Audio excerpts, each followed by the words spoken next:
I want to bring it kind of back to the anxiety issue and everything, because Logan brought up a great point.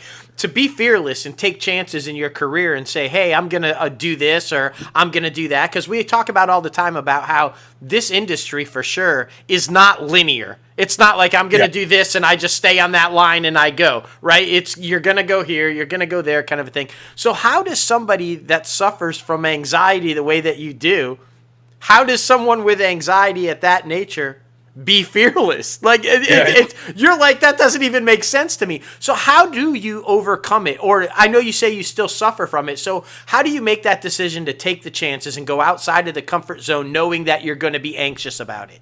Yeah. Well, I branched off into all this stuff out of necessity because there was no opportunities for me to work. And I wasn't thinking I was going to be a comedian. I never showed signs of it before. But I was open. I just wanted to play. Right. And I just and I think what you realize when you enter the entertainment business, you have this idea that you're going to make it. Like you're going to start working on television, you're going to be a star, you're going to have an agent and all this. And then when you actually get there to New York or LA, the landscape is far bigger than you realize. And what you don't know is so vast. It's very easy to get lost in this. But the one upside is that you kind of say, fuck it, and just do anything. You go. And that's what you should do. The most important thing is just go. Yeah. Try everything. Yep. And my career, I think what I'm most proud of is that I learned voiceover. I did commercial work. I did all roles of television, from the one-liner to extra work on commercials and productions. I've literally walked all the way. And I've done feature films. I just did a series regular role. I've done guest stars, comedy, drama. You know what I mean? I've done theater. Like in a lot of sketch, improv, everything. Yeah. You just be open and curious and engaged, and don't think that you're wasting your time. I think a lot of actors that, especially with the social media, they're really preoccupied with getting followers and establishing a certain idea. You know, one of the best things for me, oddly, to be an actor and to be an artist was the fact that I wasn't a theater major, that I wasn't a theater geek in high school. I had such a broad base of education that I went into it humble because I didn't know anything, so I was open, and I was willing to take the smallest roles because I knew what my situation was as far as race and just experience. And it allowed me to gradually get more comfortable.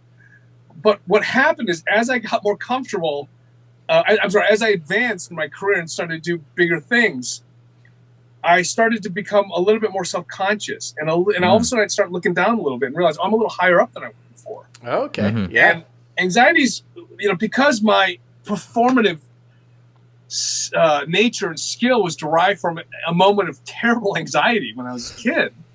I found that, for example, I got a little bit famous with the air guitar stuff. Myself with Tiger Woods, and I have a press kit the size of the King James Bible from just a couple of weeks of white hot fame, and then the documentary came out as well, and I started getting recognized. And I went into that thinking I want to be famous. I want to really be successful and famous, and I started getting recognized in New York. I tend to get recognized at 3 a.m. by drunk people. By the way. Sure. But I would get recognized, picked up, and it was very disorienting for me. I didn't expect that reaction that I'd have. So, I've got to be ready to have that conversation at any given time. At any point, yeah. And I thought, I'm going to love it. People are like, and when I do get recognized, it's very sweet. Everyone, they really get a sense that they know me. Right. And in that documentary, they do see a lot of me. So I'm very relatable and accessible. And so people are so friendly. But even with that, I was very triggered by it. And when I remember... I would do performances because I'm not the godfather of the air guitar scene, right? So I would do a halftime show. And I remember we were at the Troubadour somewhere, and I was going to do the halftime show, and I was thinking I had won a ton. So there's a lot of expectation, CDD's going to be here and all this, and I was up there on the top of the steps, panicking, thinking, what? I'm going to disappoint everyone. I'm a world champion. They think I'm one of the greatest things I've ever seen in air guitar. This is ridiculous what I'm doing. They're gonna be so disappointed, and I can't do this. And I'm really, and then I'd think, why am I so nervous? What's going on? And then I realized, I'm the sexiest motherfucker. It's the character. I said, I forgot to put the character on. Yes. Yeah. I'm the sexiest motherfucker alive. That's it. Then I went in, I was like, yeah! Then I found the key is to not make it about me. Yes. And that was the first rule that has saved me. And I'm sorry, the second rule that saved me, no, that's the first rule that saved me. And the second one I learned a little bit later is remember to breathe. Yeah, that helps. One of the biggest causes of anxiety is hypoxia. Like if you're not, and when you're stressed, you stop breathing. You tighten up a little bit, just a little bit of breath. And that triggers more anxiety, which makes you stop breathing even more or breathe more shallow. And then all of a sudden, you've got a lot of anxiety. And I generally handle anxiety well. Like I use it to fuel my creativity and my behavior. For sure. It gives me a lot of energy. I do a lot of big, broad comedy, so it helps. But too much is very paralyzing. So I learned, first of all, to really find a way to let go of myself, not make it about myself, which is the part that makes me look down. And thinking about, I'm going to fail, I'm going to forget my line, or I'm going to screw up, or I'm going to make a mistake. I'm going to disappoint everyone. I'm going to get fired, and then I'm going to get hired again. You know, all this stuff. And then also breathing through that. When I have that moment, I remind myself, just breathe. Yeah. Breathe and just be present and look at the other actor. Look at whatever else. Get outside of yourself. Do whatever you can to just forget about yourself. And even if just picking up something to read or just something to focus on and breathe, that's what started to anchor me. And then that allowed me to stay present. And then at the end of the day, when I would fuck up, I realized it's okay. Yeah, like, exactly. It's not the worst. Like, I'm not the most important thing on the set. And I have made a lot of friends who are writers now. They love telling me what drives them most about actors is when they make it about themselves. And they want to, like, just they're about to roll camera, and the writers have been dealing with, like, you know, the camera operator, like, you know, like being high and like an asshole. And then they lost an hour on the location. There's another disaster here. Someone's got COVID and all this crazy shit. And they finally get to the set and they want to roll camera. The actor's like, you know what? I want to talk a little bit more about my backstory.